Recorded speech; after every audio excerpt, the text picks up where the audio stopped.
ভাই কি করতেছো? আরে ভাই এই যে খেতে ভাই কিছু সিঙ্গেল কি লাগাইছিলাম গাছটা ভাই মারা যাইতে আছে, বুঝলাম না কিছু। ওই গাছের কি সমস্যা, কি আটায় বিষয়, এটি তো সব নষ্ট হয়ে যাইতে আছে। নষ্ট হয়ে যেতেছে।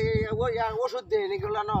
এই যে ওষুধ তো 2বার দিয়েছি ভাই, এখন ওষুধ তো দেওয়ানে আর কম দিলাম না। ওষুধ আমার ওই যে বাজারও যে আমার বেছে ওষুধটা, এই ওষুধটা মিশিং দিয়ে ছিটাই দিবা। এই দেন ভাই কলাগুলো একবারে নষ্ট হয়ে যাইতে আছে, সব কলাগুলো কলাগুলো নষ্ট হয়ে যেতেছে। এইগুলো তো দামি জিনিস। এই যে দাও ভাই, কি হ্যাঁ, হয়েছে ভাই দাও। এই যে ছোট ছোট হয়েছে গা, এগুলো এই যে এরকম বড় বড় হইব, আরো বড় হইব। আমি ওষুধ দিয়ে এই যে কিরা খাইছি, ওষুধ তো ভাই এই যে এই যে দাও, পোকা খাইছে আমার, এই এই যে যে পোকা খাইছে। এই যে এই যে এই যে হ্যাঁ হ্যাঁ, এই যে দাও, পোকা খাইছে। আমি ওষুধ না দিলে তো পোকা খাইবো।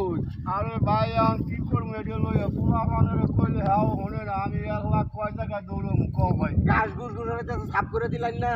আপনারা তো দেওয়ার লাগে করতে আছি, এখন তো কেউ কথা হনে না। কথা না শুনলে এটি পরিষ্কার করা লাগবে, এটি ওষুধ পানি দেওয়া লাগবে, এই কারণে তো সব কিছু করা লাগবে, ঠিক আছে? যত্ন লাগে, যত্ন ছাড়া তো কিছু হয় না। না কিছু হয় না, এটা তো বুঝলাম। এখন তো মনে করো যে ক্ষেতটাই আমার নষ্ট হয়ে গেল, পুরো ক্ষেতটা দেওয়া চাই, পুরো ক্ষেতটা একবারে নষ্ট হয়ে গেছে। একবারে নষ্ট হয়ে যাইতে আছে। ফসলটা নষ্ট হয়েছে। হ্যাঁ